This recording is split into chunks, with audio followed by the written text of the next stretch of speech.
జగన్మోహన్ రెడ్డి చేస్తేనేమో శ్రీలంక అయిపోద్ది, అదే అయిపోద్ది, ఇదే అయిపోద్ది అన్నారు. సర్వనాశనం అయిపోయింది అన్నారు. ఆయనకన్నా 4 రెట్లు ఎక్స్ట్రా ఇస్తా అంటున్నారు వీళ్ళు. మరి ఇప్పుడు ఏమవ్వాలి రాష్ట్రం? నేను సంపద సృష్టిస్తానని చెప్పి చంద్రబాబు నాయుడు చెప్తున్నారు. మరి 14 ఏళ్ళు ఆ సంపద ఏమైపోయింది? ఆయన పరిపాలించిన గత 3 ఏళ్ళలో 3 టర్మ్లో ఆ సంపాదన ఎక్కడికి వెళ్ళిపోయింది?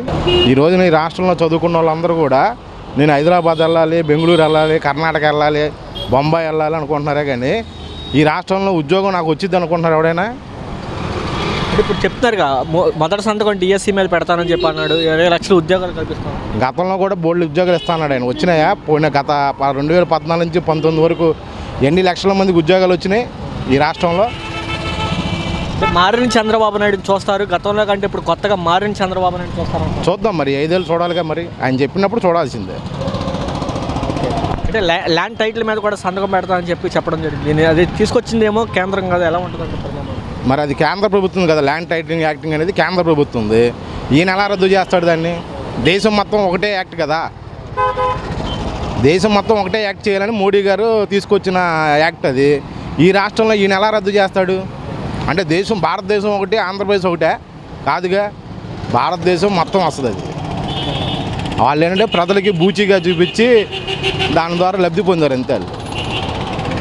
అంటే దీనివల్ల నష్టం ఉందని చెప్పి కొంతమంది అంటున్నారు కదా, లాయర్లు కానీ కొంతమంది మేధావులు కూడా. నష్టం ఏం లేదండి. అదంతా అంటే అభూత కల్పన అంతా. అదంతా ఫ్రాడు. వాళ్ళు చెప్పినట్టు ఫ్రాడు జరిగేది అదే. ఎవడొచ్చినా ల్యాండ్ టైటిలింగ్ యాక్టింగ్ పెట్టాల్సిందే. అది మోడీ ఆదేశం. అది ఈ భారతదేశం మొత్తం పెట్టేది అది. ఆంధ్రప్రదేశ్లో ఒకటే కాదు అది. మరి పరిణామాలు ఎలా ఉంటాయి అంటే ఇక్కడ రద్దు చేస్తామన్నారు, వాళ్ళు అమలు చేయాలని మీరు చెప్తారు, అమలు చేపిస్తారని చెప్పండి. అవును, మరి మోడీ గారు ఊరుకోడు కదా. మరి దేశం మొత్తం పెట్టాల్సిందే కదా, ఆయన ఒప్పుకోడుగా.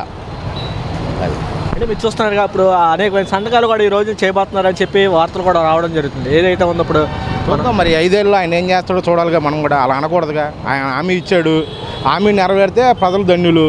నెరవేరకపోయింది అనుకోండి, ప్రజలే వై నాట్ 175 అంటారు అప్పుడు. అది ఉచిత ఆర్టీసీ ప్రయాణం కూడా పెట్టబోతున్నారు కదా జిల్లాల పరిమితిగా. అది మరి అది తెలియదు. మరి అది అలాగా ఉంటుందండి. అది ఆర్టీసీకి నష్టమే. ప్రజలకు చాలా చాలా పెనుభారం అయిపోద్ది అది. అవన్నీ మన ట్యాక్సీల రూపాన వాళ్ళు తీసుకోవడమే కానీ వాళ్ళు ఏదో ప్రజలకు పెట్టినట్టు చేస్తారే కానీ అవన్నీ కూడా లాభం నష్టం ప్రజలే పడాలి. వాళ్ళదేముంది? ఇప్పుడు మీరు చూస్తున్నారు కదా, విజయసాయి రెడ్డి మాట్లాడుతూ ప్రజల మీద కనుక అమాయక ప్రజల మీద దాడులు చేస్తే మేము ఊరుకునేది లేదని చెప్పారు. అవును, గత 5 ఏళ్ళలో వాళ్ళు ఏం చేయలేక అలాగా దాడులు. వాళ్ళు ఏదో నాయకులు కక్షపూరితంగా వాళ్ళు చేసుకున్నారు. ఈ రోజున కింద స్థాయి కార్యకర్త నుంచి దాడులు చేసి వాళ్ళు చంపడాలు, నరకడాలు చూస్తూనే ఉన్నాగా. టీవీల్లో, ఫోన్లలో, సోషల్ మీడియాలో ఎంత దారుణంగా ఉందో. ఈ దేశంలో ఇలాంటి వ్యవహారం ఏనాడు లేదు. ఇప్పుడు కొత్తగా పద్ధతి వచ్చింది. ఈ పద్ధతి రాజకీయాల్లో ఎవడు శాశ్వతం కాదు.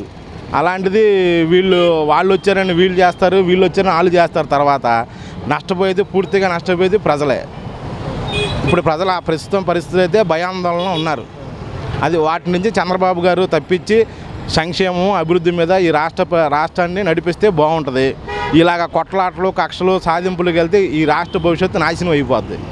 అంటే లోక్సభలో మా బలమేం తగ్గలేదు. మాకు 15 స్థానాల్లో రాజ్యసభ సభ్యులు 11 మంది, 4 ఏమో ఎంపీ స్థానాలు ఉన్నారు అని చెప్పి బీజేపీకి మా మద్దతు అవసరం ఉండిద్దని చెప్పి విజయసాయి రెడ్డి చెప్పడం జరిగింది. అది వాస్తవేగా.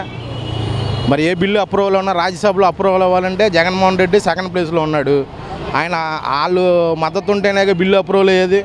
ఇక్కడ పార్లమెంట్లో 16 మంది చంద్రబాబు గారికి ఉంటే రాజ్యసభలో 11 మంది జగన్మోహన్ రెడ్డికి ఉన్నారు. మోడీ గారికి 2 కళ్ళు వీళ్ళిద్దరు.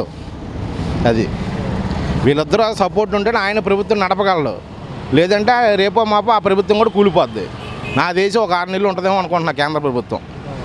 ఈలోపు నితీష్ బాబు బీహార్ సీఎం ఉన్నాడు కదా, ఆయన 2 పడల మీద కాలేసి ఆయన పక్కెళ్ళాడు అనుకో, గవర్నమెంట్ కూలిపోద్ది. ఈలోపు కాంగ్రెస్ వాళ్ళు ఏమన్నా చంద్రబాబు గారికి ప్రధానమంత్రి అవకాశం ఇచ్చారనుకో, ఆయన ప్రధానమంత్రి అవ్వచ్చు, ఆయన కొడుకు ముఖ్యమంత్రి అవ్వచ్చు. ఈ దేశంలో మంచి అత్యున్నత స్థానానికి చంద్రబాబు గారు వెళ్ళొచ్చు. అది అలా కూడా జరిగే పరిణామాలు ఉన్నాయి. 100% ఉన్నాయి. ఎందుకంటే ప్రధానమంత్రి అంటే ఈ దేశంలో ఒక ఉన్నతమైన స్థానం. అది చంద్రబాబు గారికి దొక్కితే ఇంకా మన ఆంధ్ర వాళ్ళకి, తెలుగు వాళ్ళకి గొప్పది అది. ఇక్కడ చంద్రబాబు గారి కొడుకు ఆయన వాళ్ళు పరిపాలిస్తారు, పవన్ కళ్యాణ్ గారు వీళ్ళు పరిపాలిస్తారు. పైన ప్రధానమంత్రిగా ఆయన ఉంటే మన రాష్ట్రానికి మన పిల్లల భవిష్యత్తుకి అంతా బాగుంటుంది. ఇప్పుడు విశాఖపట్నాన్ని ఆర్థిక రాజధాని, కర్నూలు కూడా అన్ని డెవలప్ చేస్తారని చెప్పి చంద్రబాబు నాయుడు చెప్పలేదు. అది జగన్మోహన్ రెడ్డి చెప్పింది ఆయన చెప్తున్నాడు. ఆయన ఏంటంటే రాజధాని అన్నాడు, ఈయన డెవలప్ చేస్తా అన్నాడు అంతే. ఆయన రాజధాని పేరుతో డెవలప్ చేస్తా అన్నాడు. ఈయన ఏంటంటే ఆర్థిక అభివృద్ధికి ఇలా చేస్తానని ఈయన చెప్తున్నాడు అంతే. ఇప్పుడు కర్నూలులో బెంచ్ పెడతా అన్నాడు, ఆయన హైకోర్టు పెడతా అన్నాడు. బెంచ్ అన్నా హైకోర్టు అయినా ఏదైనా ఒకటే కదా అక్కడ. ఇక్కడ ఆర్థిక రాజధాని అన్నాడు. ఇది ఆర్థికంగా అభివృద్ధి చెందిననే కదా జగన్మోహన్ రెడ్డి దీన్ని రాజధాని చేస్తా అన్నాడు. ఆయన చేస్తా అన్నది అదే. ఇద్దరు ఒకటే చెప్తున్నారు, కాకపోతే జనాలు పిచ్చోళ్ళు అంతే. అంటే ఇప్పుడు మీరు చూస్తున్నారు కదా, చంద్రబాబు నాయుడు ఉంటే కంపెనీలు వస్తాయి, ఇప్పుడు 20 లక్షల ఉద్యోగాలు కూడా రాబోతున్నాయి అని చెప్పి చెప్పడం జరుగుతుంది. అదంతా మరి దైవాధీనం. ఆల్రెడీ జగన్మోహన్ రెడ్డి ఒక 60-70 కంపెనీలు తీసుకొచ్చాడు. రేపటి రోజున మరి వీళ్ళు ఎన్ని చేస్తారో తెలియదు. జగన్మోహన్ రెడ్డి తెచ్చినా ఆయన చూపించుకోలేకపోయాడు, వీళ్ళు ఏం చేస్తారో తెలియదు. అది అంటే సర్వేంగా అమరావతి పనులు కూడా కొనసాగుతున్నాయి. సాగితే మంచిదేగా. మా కృష్ణా గుంటూరు ఈ జిల్లా వాళ్ళకి ఆనందమే. మా భూములు రేట్లు పెడితే మా పిల్లల భవిష్యత్తు బాగుంటుంది, అందరూ బాగుంటారు. అది ఎలా ఉంటుంది అంటారు రాబోయే రోజుల్లో? ఇప్పుడు మీరు చూస్తున్నారు, మీరు చెప్పిన విధంగానే ఇప్పుడు జనసేనకి ఇప్పుడు కొంతమంది మంత్రి పదవులు ఇచ్చారు. అవును, వాళ్ళు ఎప్పటి నుంచో పోరాడుతున్నారుగా, 2009 నుంచి పోరాడుతున్నారు. ఆయన రావడం మంచిదే. ఒకసారి వాళ్ళని కూడా జనాలు చూస్తే వాళ్ళ నాయకుడు విధానాలు, పవన్ కళ్యాణ్ గారి వ్యవహార శైలి, ఆయన పరిపాలన విధానం ఎలా ఉంటుంది, ఆయన మాట తీరు ఎలా ఉంటాయి అనేది కూడా ఈ 5 ఏళ్ళలో ప్రజలు చూస్తే రేపటి రోజున దైవాధీనం అంతా వాళ్ళు బాగా చేస్తే రేపు ప్రజలు కూడా వాళ్ళని 5 ఏళ్ళ తర్వాత మళ్ళీ దీవించవచ్చు. ఇప్పుడు జగన్మోహన్ రెడ్డి గారు ప్రభుత్వం ఉన్నప్పుడు సామాజిక న్యాయం జరిగిందంటారా? మంత్రి పదవిలో ఇప్పుడు చంద్రబాబు నాయుడు గారు ఉన్నప్పుడు సామాజిక న్యాయం జరిగిందంటారా? జగన్మోహన్ రెడ్డి ప్రభుత్వంలో సామాజిక న్యాయం జరిగింది. ఎలా చెప్తారు? వాళ్ళు కాపులకి ఇచ్చాడు ఆయన, ఎస్సీ ఎస్టీలకి ఇచ్చాడు ఆయన, అలా అన్ని కులాల వారికి ఇచ్చుకుంటూ వెళ్ళాడు. అన్నీ బాగానే చేసుకుంటూ వచ్చాడు. ఇక్కడ ఏంటంటే వీళ్ళకి కమ్మ సామాజికం ఎక్కువ కదా, ఆ ప్రాబల్యం ఎక్కువ ఉంటుంది. వాళ్ళు ఎక్కువ మంది ఉంటారు ఇందులో. ఎందుకంటే వాళ్ళు కొంతమంది ఆ పార్టీ దాని మీద డిసైడ్ అయి ఉంది. వాళ్ళు ఎక్కువ ఉంటారు. బీసీ వాళ్ళకి కొంతమంది తక్కువగా అలాగా ఒకరిద్దరికి అలాగ ఇచ్చుకుంటూ వెళ్తారు అంతే. అంటే ఇచ్చారు. ఫైనల్గా ఎలా ఉండిపోయారు? రాబోయే రోజుల్లో ఎలాంటి పరిణామాలు? రాబోయే రోజుల్లో చాలా తీవ్రమైన పరిణామాలు ఉంటాయి. వీళ్ళు జగన్మోహన్ రెడ్డి మీద వీళ్ళు అంటాడతారు. ఇవన్నీ కక్షా కార్పణ్యాలతోనే పరిపాలన సాగిద్ది, కానీ ప్రజలకు ప్రయోజనం జరిగే పరిపాలన మటుకు జరగదని నేను అనుకుంటున్నా. అది ఆయన ఇచ్చిన హామీలు అమలు చేసి ఈ రాష్ట్రంలో అభివృద్ధి చేసి ఇక్కడ చదువుకున్న బీటెక్ కాడి నుంచి డిగ్రీ చదివిన కాడి నుంచి ఈ రాష్ట్రంలో చదివిన డిగ్రీ చదివి బయటకు వచ్చిన బీటెక్ చదివి బయటకు వచ్చిన ప్రతి విద్యార్థికి చంద్రబాబు గారి ద్వారా ఉద్యోగం వచ్చిందంటే ఈ రాష్ట్రం డెవలప్ అయింది. ఈ రోజున కొన్ని లక్షల మంది రాష్ట్రం నుంచి బయటకు వస్తున్నారు, చదువుకొని బయటికి డిగ్రీల పట్టాలు తీసుకొచ్చి. ఎవరికి కూడా ఉద్యోగాలు లేవు.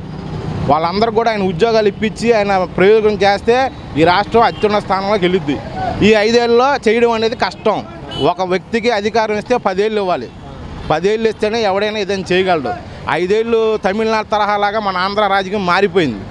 వాళ్ళు ఎక్కువ ఇస్తున్నారని ఈ జనాలు ఆలకేసేయడం, ఈయన ఇంకొక ఆయన ఎక్కువ ఇస్తారని చెప్పి ఈయన ఆలకేసేయడం. ఇంకా రాష్ట్రం డెవలప్మెంట్ ఉంటుంది. ఒక వ్యక్తికి 10 ఏళ్ళు అధికారం ఇస్తేనే ఈ రాష్ట్రం అభివృద్ధి చెందిద్ది. అది ప్రజలు కూడా గమనించాలి. అది అంతేకాని ఇప్పుడు చంద్రబాబు గారు వచ్చారు, ఈయన 10 ఏళ్ళు సాగించామనుకో మనం అందరం బాగుపడతాం. అదే 5 ఏళ్ళకి చేసి మళ్ళీ ఇంకొక ఆయన వచ్చి పథకాలు ఎక్కువ ఇస్తాను అనుకో, జనాలు కక్కుర్తి పడిపోయి ఆ 1000-2000 కక్కుర్తి పడి ఓట్లు వేసేసి రాష్ట్రాన్ని నాశనం చేస్తున్నారే, కానీ బాగుపడదాం ఎవరికైనా ఉందా? ఎవరికీ లేదు. అంటే ఇప్పుడు మీరు చెప్పిన జగన్ ఇచ్చిన పథకాల కంటే ఎక్కువ ఇస్తానని చెప్పడం జరిగింది.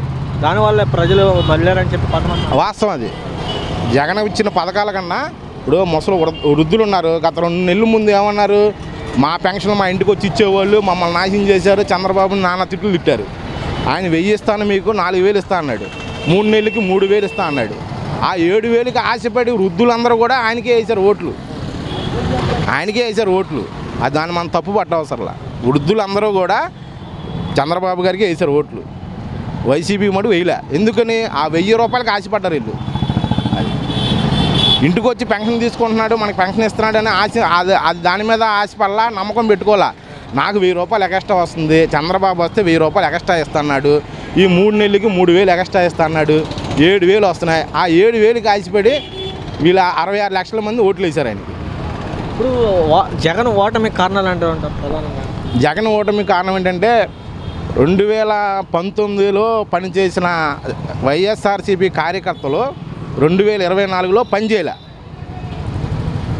అదంతా ఆయన వైఫల్యం. అది ఆయన వైఫల్యంతోనే జరిగింది. ఆయన ఏమనుకున్నాడంటే నేను అందరికీ అన్నీ ఇచ్చేస్తున్నాను, నాకు ఓట్లు పడిపోతాయి అనుకున్నాడు. ఆయన కార్యకర్తలను ఆయన విస్మరించాడు. నా వాలంటీర్లు ఉన్నారు, నా పార్టీ నా వ్యవస్థలు ఉన్నాయి, నేను ఇచ్చిన డబ్బులు ఉన్నాయి, అవే నన్ను కాపాడుతాయి, నన్ను గెలిపిస్తాయని ఆయన అనుకున్నాడు. కానీ ఆయన విస్మరించిందంటే ఆయన కార్యకర్తను వదిలేశాడు. నా వాలంటీర్లే నా కళ్ళు అన్నట్టు ఆయన ఉన్నాడు. ఆ వాలంటీర్లు ఈరోజు ఆయన మోసం చేశారు. ఆయన కార్యకర్తను నమ్ముకొని ఉంటే ఈ రోజున మళ్ళీ ముఖ్యమంత్రి అయ్యేవాడు. అలాంటి వ్యక్తి కార్యకర్తలను వదిలేశాడు. కరుడు కట్టిన కార్యకర్తలను వదిలేసేసి నా వాలంటీర్లు నా పథకాలనే ఉన్నాడే కానీ ప్రభుత్వంలో పార్టీని పట్టించుకోలే అతను.